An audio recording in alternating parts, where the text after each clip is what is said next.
The morning Hessa's farm went up for auction.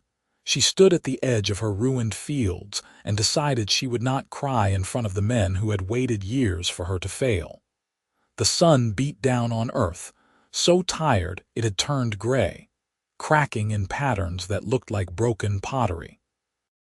3 years since the blight took her grain.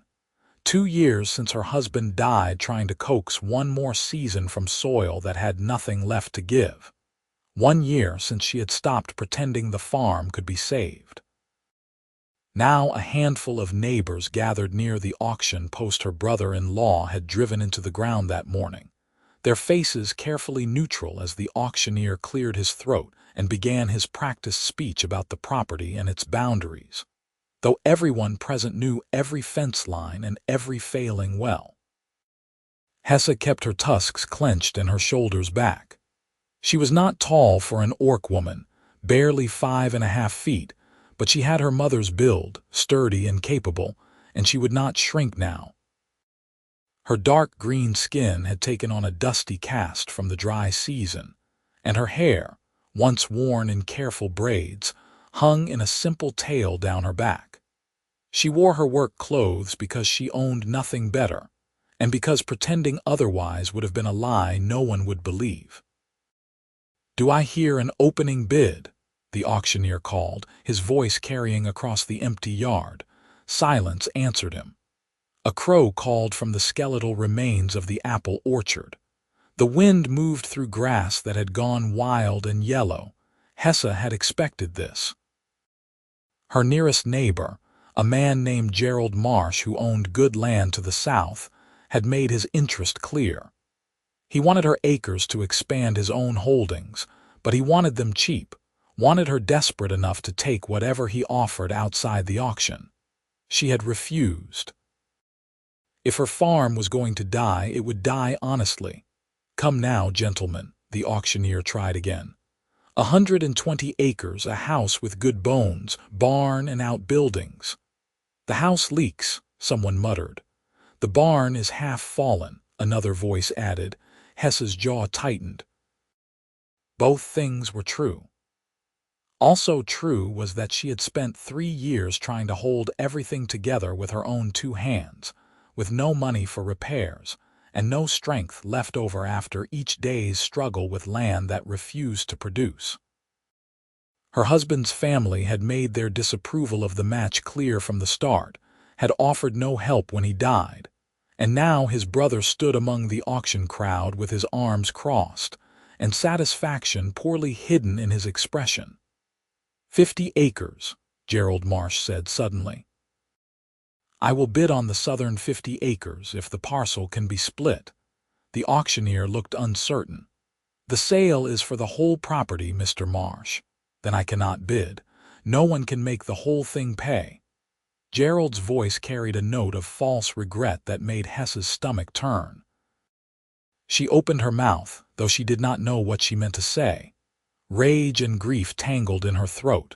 Before she could force words past them, a new voice cut through the morning air. "I would like to know something before any bids are placed." Every head turned. A stranger stood at the edge of the gathering. A tall human man with sun-weathered skin and dark hair touched with gray at the temples, though he could not have been much past 35. He wore travel-stained clothes and carried a worn pack over one shoulder, and his eyes were a pale gray that seemed to catch the light strangely. Hessa had never seen him before in her life. The auctioneer frowned. "Sir, if you have a question about the property, I do."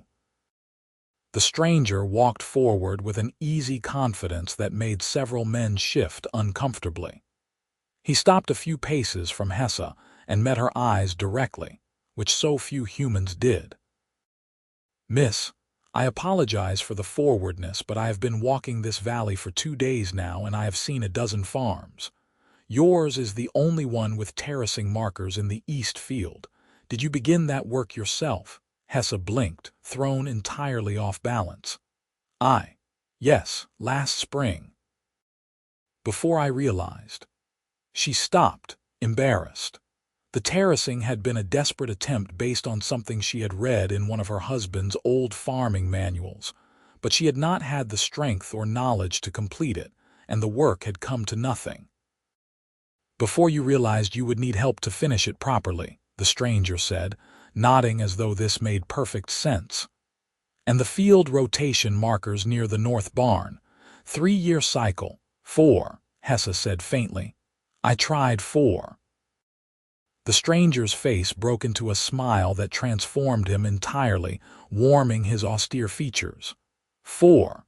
That is ambitious for this soil type. You have good instincts." He turned to the auctioneer. "I have a question about the terms of sale. Must the property be purchased, or are other arrangements possible?" "I do not understand your meaning, sir.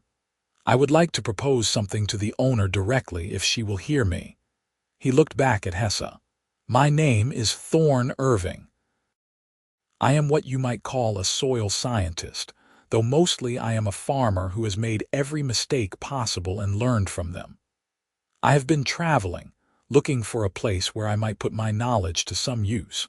Your land is exhausted, but it is not dead. With proper management, it could be productive again, more than productive. I would like to help you rebuild this farm if you will have me." The silence that fell was absolute. Hessa stared at him, certain she had misheard. "Help me, as a partner in the work. I can bring expertise and labor. You know this land and have already begun the right approaches. Together, I believe we could turn this place into something remarkable.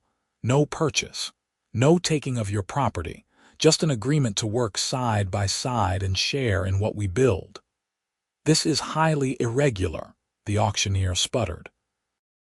Gerald Marsh stepped forward, his face darkening. "Now hold on. This auction was announced properly. You cannot simply—" "I am not stopping any auction," Thorne said mildly. "I am making an offer to the lady. If she wishes to proceed with selling her land, that is entirely her choice. I simply present an alternative." He looked at Hessa again, and his expression was utterly sincere. "I know this is strange. I am a stranger and you have no reason to trust me, but I also know that you love this land, or you would not have tried terracing and rotation on your own. I know you do not want to lose it, and I know that I have skills that could help if you are willing to take a chance." Hessa's mind spun. This made no sense. No one helped orcs, not like this, not without expecting something in return. Her brother-in-law was already shaking his head in disgust, and Gerald looked furious. The other neighbors watched with expressions ranging from confusion to suspicion. Everything in her life had taught her that offers too good to be true were lies. But she looked at her fields, her poor exhausted fields, and she thought of the terracing she had tried to build alone, and the rotation schedule she had sketched out in her ledger with no one to tell her if it was right or foolish. "What would you want in return?" she asked, her voice steady despite the hammering of her heart. "A place to work, a share of what the farm produces, enough to live on, the satisfaction of seeing land heal." Thorne spread his hands. "I will not lie to you. I have made mistakes in my past that harmed people. I am trying to make that right. But I promise you this, I will work as hard as you do, I will teach you everything I know, and I will not take anything that is not freely given." It was insane. It was impossible. It was the only thing being offered that did not require her to walk away from the only home she had known since her marriage. "Yes," Hessa said, the word escaping before caution could stop it. "Yes, I accept your offer." The explosion of protest from the gathered men was immediate and loud, but Hessa barely heard it. She was watching Thorne's face as relief, and something like joy spread across it, and she was thinking that she had just bet everything on a stranger's word, and that she had absolutely no idea what would come next. What came next was work. Thorne proved himself the very first day, walking the fields with Hessa and asking questions that no one had ever asked her before. What crops had her husband grown in each section? When had the soil started failing? Had she noticed patterns in which areas drained well and which held water? He listened to her answers with an attention that was almost unnerving, taking notes in a worn journal and nodding as though her observations were valuable. By evening, he had sketched out a plan that made her dizzy with its scope. "We need to think in seasons," he explained, spreading the journal pages on her kitchen table. The house was small and shabby, but she had cleaned it fiercely before the auction, and now lamplight made it almost cozy. "This first season is about healing, not harvest. We plant cover crops in the worst fields, things that will fix nitrogen in the soil and break up the hardpan. Red clover, vetch, field peas. Let them grow, then till them under. Meanwhile, we finish the terracing in the east field properly. That will take weeks, but it is essential. The runoff from spring rains has been washing your topsoil away for years. Terracing will hold it in place. Cover crops will not feed us," Hessa pointed out, trying to ignore how close he was sitting, how strange it felt to have another person in her home. "No. But your kitchen garden can be expanded, and we can plant a small grain plot in the north field where the soil is least damaged. Enough to get by. I have some money saved, enough for seed and basic supplies. We will be lean this year, but if we do this right, next spring we plant for real harvest." He looked up at her, his gray eyes serious. "This will be hard, Hessa, harder than anything you have already done, but it will work. I promise you it will work." She wanted to believe him. That was the terrifying part. She barely knew this man, but the way he talked about the land made her chest ache with something that might have been hope. "Why are you really here?" she asked quietly. "What mistakes did you make?" Thorne's expression went carefully neutral. "That is a fair question." "The short answer is that I was hired by a land company 3 years ago to advise on a farming scheme in the eastern valleys. I believed their soil studies and recommended crops that I thought would thrive. I was wrong. The soil was not what they claimed, and I did not check carefully enough. Dozens of farmers planted on my advice, and dozens of families lost everything when the crops failed. The company disappeared. The farmers were left with debt and barren fields. I have been trying to make amends ever since, one farm at a time, but I can never really balance the scales." The pain in his voice was real. Hessa heard it clearly, recognized it as the twin to her own grief. "So you help people rebuild, when they will let me. Most do not trust me anymore, and they are right not to. My reputation preceded me in the last 2 valleys I passed through. Here, no one knows me yet. I would like to prove myself through results before the stories catch up." "They will catch up," Hessa said. "Someone will recognize your name eventually." "I know." Thorne closed his journal. "But by then, perhaps your fields will be green again, and that will speak louder than rumors." She hoped he was right. They fell into a rhythm as spring deepened into summer. Thorne rose before dawn and worked until dusk, and Hessa matched him hour for hour. He was stronger than she had expected, his lean frame hiding considerable muscle, but he did not grandstand or try to outpace her. Instead, he worked with a steady focus that she found herself mirroring. They dug terraces into the east field, hauling stone from the old pasture walls to build retaining barriers, mixing gravel and clay to encourage drainage. Thorne taught her how to read the slope of land, how to see where water would flow and where it would pool. The work destroyed her hands and her back, but every evening when she looked at the neat horizontal lines climbing the hillside, she felt something sharp and bright in her chest. They planted cover crops in late May, broadcasting seed across fields that had not seen growth in 2 years. The red clover came up first, a haze of green across gray soil that made Hessa stop and stare the first time she saw it. Thorne grinned at her reaction, and she found herself grinning back, too tired and too hopeful to hide it. "Wait until it blooms," he said. "It will look like a sunset fell to earth." He was right. The clover bloomed in July, a wash of crimson and pink that brought bees from miles around. Hessa stood at the field's edge and felt tears slide down her cheeks, unable to stop them. Thorne said nothing, just stood beside her and let her cry. They talked while they worked, long conversations that ranged from farming techniques to childhood memories to the small frustrations of daily life. Thorne had grown up on a farm in the northern provinces, had learned agriculture from his father and chemistry from a village teacher who recognized his quick mind. He had studied at a small college, earned a reputation as a soil expert, and then made the mistake that had defined the last 3 years of his life. He spoke of it matter-of-factly now, but Hessa heard the guilt underneath. "I told myself I was helping," he said one afternoon as they repaired a section of fence. "I believed in scientific farming, in using knowledge to improve yields. I did not think to question the people paying me, did not ask why they needed my endorsement so badly. I was arrogant. I thought my expertise was enough." "You were not the one who lied about the soil," Hessa said. "No, but I was the one whose name gave legitimacy to the scheme. The farmers trusted me because I had credentials. That trust cost them everything."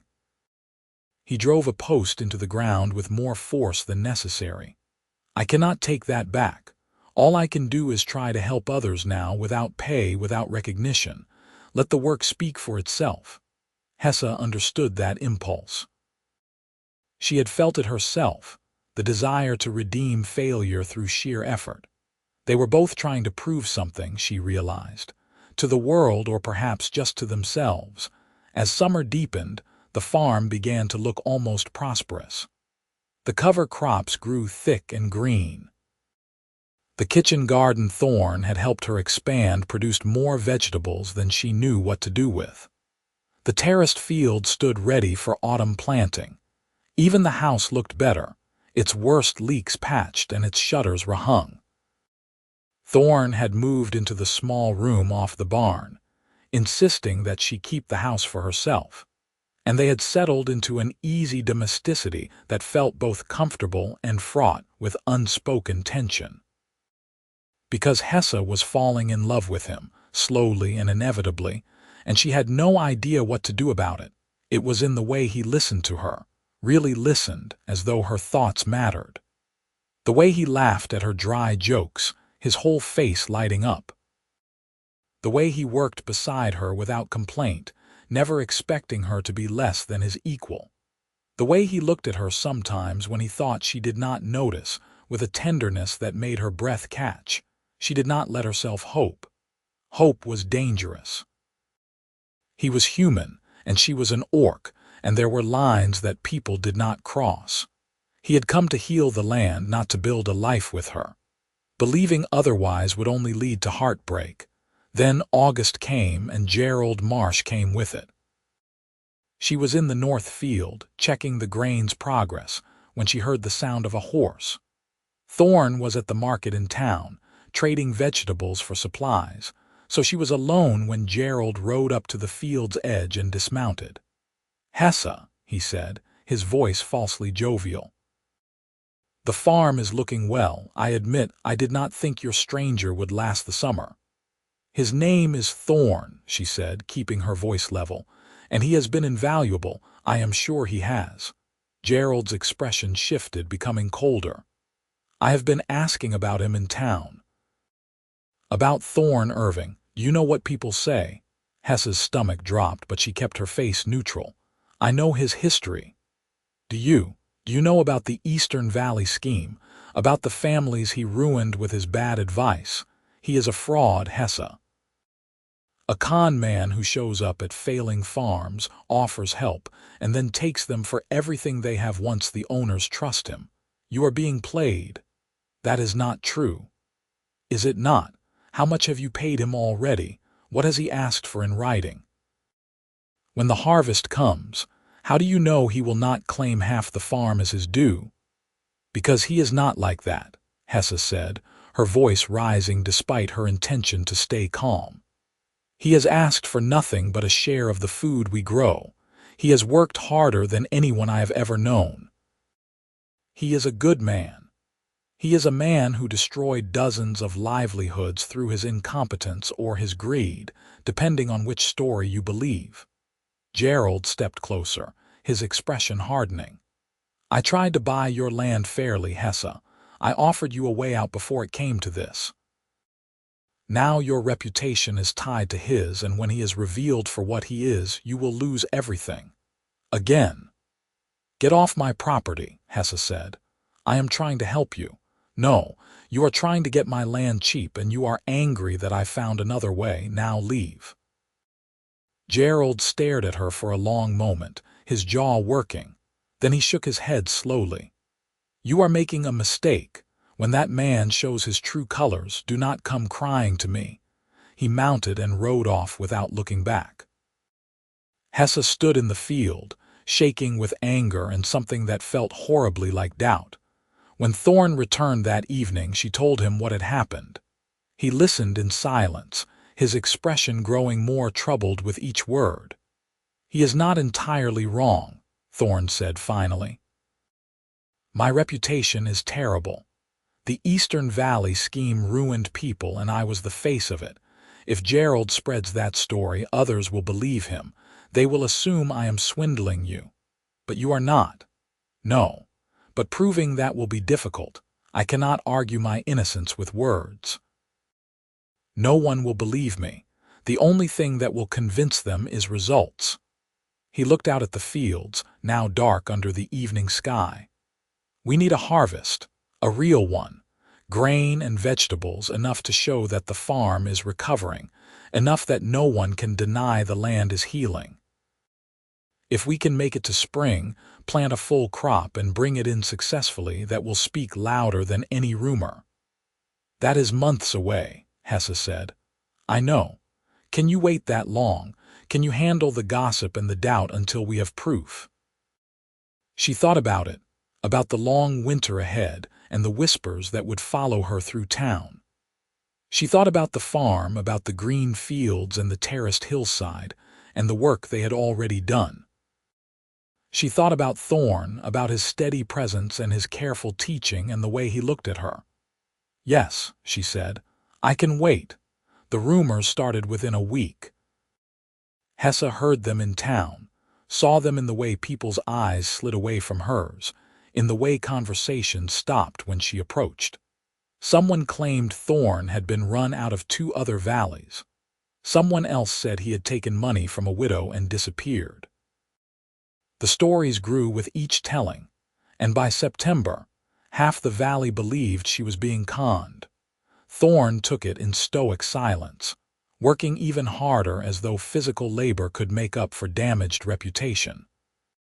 They plowed the cover crops under in October, turning the green growth into the soil, and Hessa watched the dark earth swallow months of work and tried to have faith. They planted winter wheat in November, broadcasting seed over fields Thorne swore were ready, and then there was nothing to do but wait. Winter was hard. Money was tight, even with the expanded garden. They lived on stored vegetables, and the small amount Hessa had saved from trading surplus at market. The wheat sprouted, green shoots pushing up through cold ground, and Thorne checked it obsessively, measuring growth and taking soil samples and making notes in his journal. The neighbors stopped visiting entirely. Even the merchants in town treated Hessa with pity, as though they expected her to be destitute by spring. Gerald came by once more in January, offering again to buy the south fields. Before you lose them entirely, he said. Hessa shut the door in his face. Through it all, she and Thorne grew closer. They spent long evenings by the fire, talking or sitting in comfortable silence. He taught her to read soil samples, to understand acidity and nutrients and mineral content. She taught him her mother's recipes, the orc cooking he had never tasted. They celebrated the winter solstice together, just the two of them, and Hessa tried not to think about how right it felt, how much like home. "I am grateful," Thorne said that night, his voice quiet in the firelit room. "For the chance you took on me. I know it has not been easy." "You have earned your place 10 times over," Hessa replied. "Have I?" He looked at her, and something in his expression made her heart race. "Sometimes I think I have taken more than I have given. Your trust, your reputation, the peace you might have had if I had never stopped at that auction. I would have lost the farm. Maybe, or maybe you would have found another way. You are resourceful, Hessa, strong, clever. You would have survived." "Surviving is not the same as living," she said, surprising herself with the honesty. "You gave me hope again. Whatever else happens, that matters."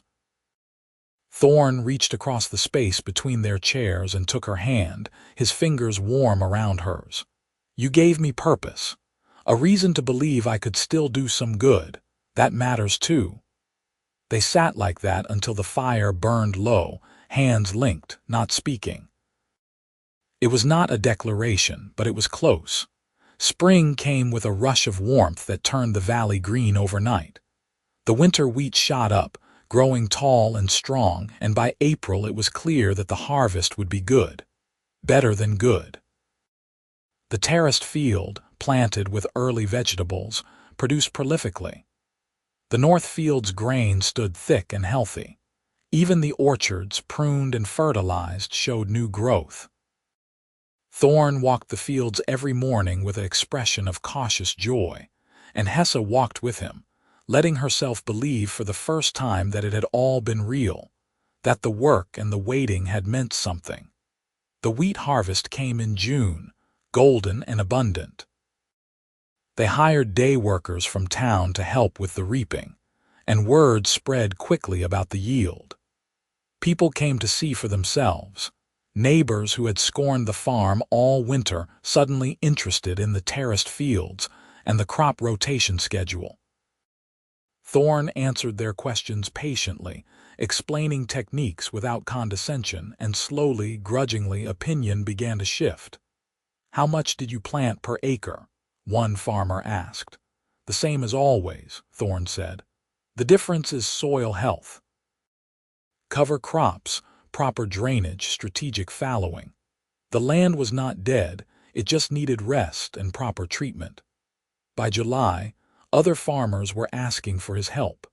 A man whose western fields had stopped producing wanted advice on terracing. A woman whose grain yields had dropped asked about rotation schedules. Thorne gave his knowledge freely, walking their land and making recommendations, refusing payment beyond a meal or a basket of produce. "This is what you wanted," Hessa said one evening.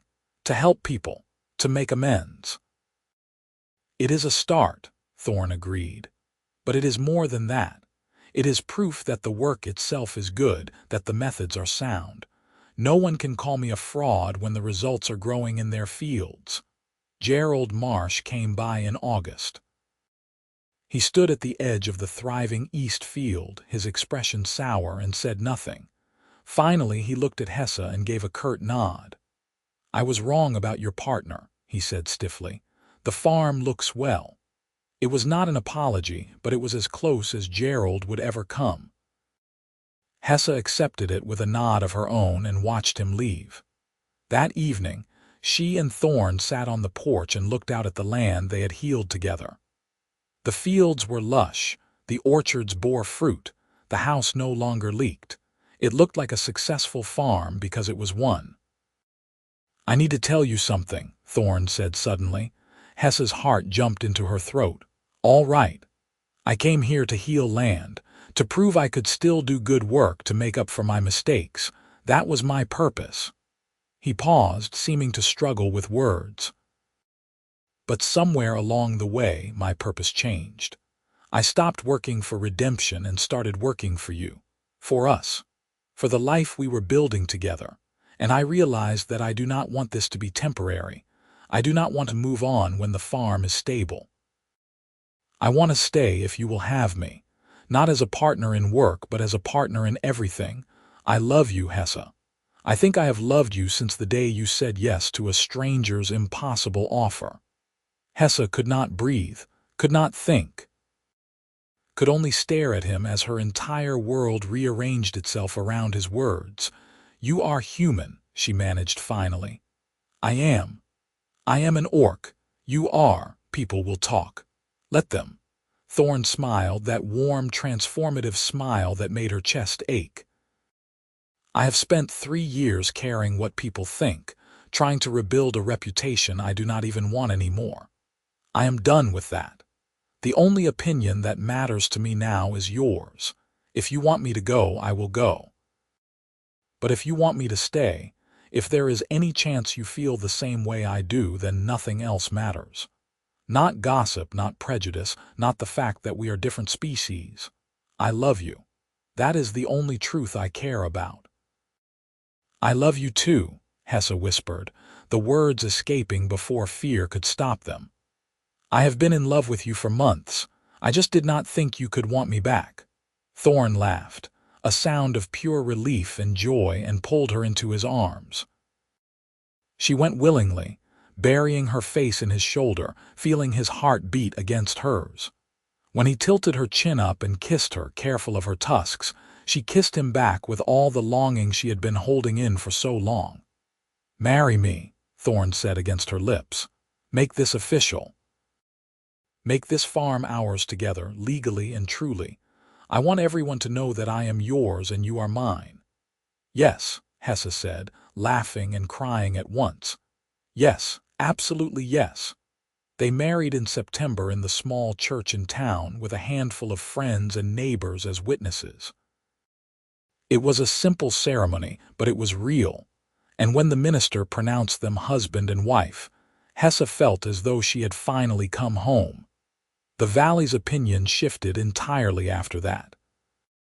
A few people remained uncomfortable with the mixed marriage, but most seemed to decide that if Thorne Irving was willing to tie his life permanently to Hessa's, he must be sincere. The stories of fraud died away, replaced by new stories about the farmer who had brought exhausted land back to life through knowledge and hard work. In November, a group of farmers approached Thorne and Hessa with an unexpected proposal. They wanted to build a new barn on the Irving property, both as a wedding gift and as a thank you for the help Thorne had given freely to so many. A barn raising, old-fashioned and communal, the whole valley coming together to build something good. You do not need to do this, Thorne protested. We know, the spokesman said, but we want to. You helped us. Let us help you. The barn raising happened on a clear Saturday in late November. It seemed like the entire valley turned out, bringing tools and lumber and food. They worked from dawn to dusk, and by evening a sturdy new barn stood where the old half-collapsed one had been. There was music and dancing afterward, a celebration that spilled from the barnyard into the house and back again. Hessa stood in the midst of it all, watching neighbors and former skeptics laughing together, watching Thorne demonstrate a joint technique to a young carpenter, watching the community that had shunned her embrace her fully at last. She thought about the auction 2 years ago, about standing in dead fields and preparing to lose everything. She thought about a stranger's impossible offer and the leap of faith she had taken. Thorne found her eventually, weaving through the crowd to slip an arm around her waist. Happy? He asked. Ridiculously happy, Hessa admitted. Good. Because I have more news. 3 farmers from the Eastern Valley, the ones from the failed scheme, they sent a letter. They heard I was here, heard about what we did with your farm. They want to know if I would come advise them, not for pay, just to help. They are willing to give me another chance. Hessa looked up at him, saw the hope and trepidation in his face. What did you tell them? That I need to talk to my wife first. That my life is here now, but if she is willing, maybe we could travel there in the spring together and see what can be done. Together, Hessa repeated, liking the sound of it. Yes, We can do that together." The celebration went late into the night, but eventually the guests departed, leaving behind their gift of the barn and their acceptance of the unusual marriage. Hessa and Thorne walked through the quiet farm, looking at fields that would sleep through winter and wake again in spring, at the barn that stood as a monument to community and redemption, at the life they had built from nothing. "You ever regret it?" Thorne asked. "Taking a chance on a stranger," Hessa smiled, taking his hand. "Never, not for a single moment. You gave me back my farm and my hope. You gave me a future I did not think I could have. I would take that chance 1,000 times over." "I would make that offer 1,000 times over," Thorne replied. "Because it brought me to you." They stood together in the starlight, two people who had been broken in different ways, who had found healing in shared work and shared love. The farm around them was a testament to what could grow when someone cared enough to rebuild what others had abandoned. It was not just the land that had been saved. It was both of them. Spring came again, as it always did, and they planted together with hands that knew each other's rhythms. The fields produced abundantly, and word of Thorne's methods spread further. They traveled to the Eastern Valley that summer and helped 4 families restore their farms, teaching what they had learned. Everywhere they went, people saw not a human and an orc, but 2 farmers who understood the language of the land. By the time their first child was born, a strong, healthy boy they named Oren, the farm was the most productive in the valley. Other mixed couples began to appear, emboldened by the Irving's example. The prejudice did not disappear entirely, but it softened, pushed back by the reality of 2 people who loved each other and built something beautiful together. On Oren's first birthday, Hessa stood in the east field, the terraced field where so much had begun. The boy played at her feet, grabbing at the grain stalks and laughing. Thorne was down in the south field with a visiting farmer, explaining crop rotation. The sun was warm on her dark green skin, and the breeze carried the scent of growing things. Nobody had wanted this farm, she thought. It had been worthless, abandoned, a patch of exhausted land with no future. Then a stranger had stopped at an auction and seen something different. He had seen potential. He had seen her potential too, and had offered not to take what she had, but to help her build it back better than before. She had taken the chance. They both had. And look what had grown from it. Oren squealed happily, and Hessa scooped him up, holding him close as she looked out over fields that thrived, over a farm that had become a home, over a life that had been built from hope and hard work and love. It was everything she had thought was lost. It was everything she had never dared to dream. It was theirs together, and it was more than enough.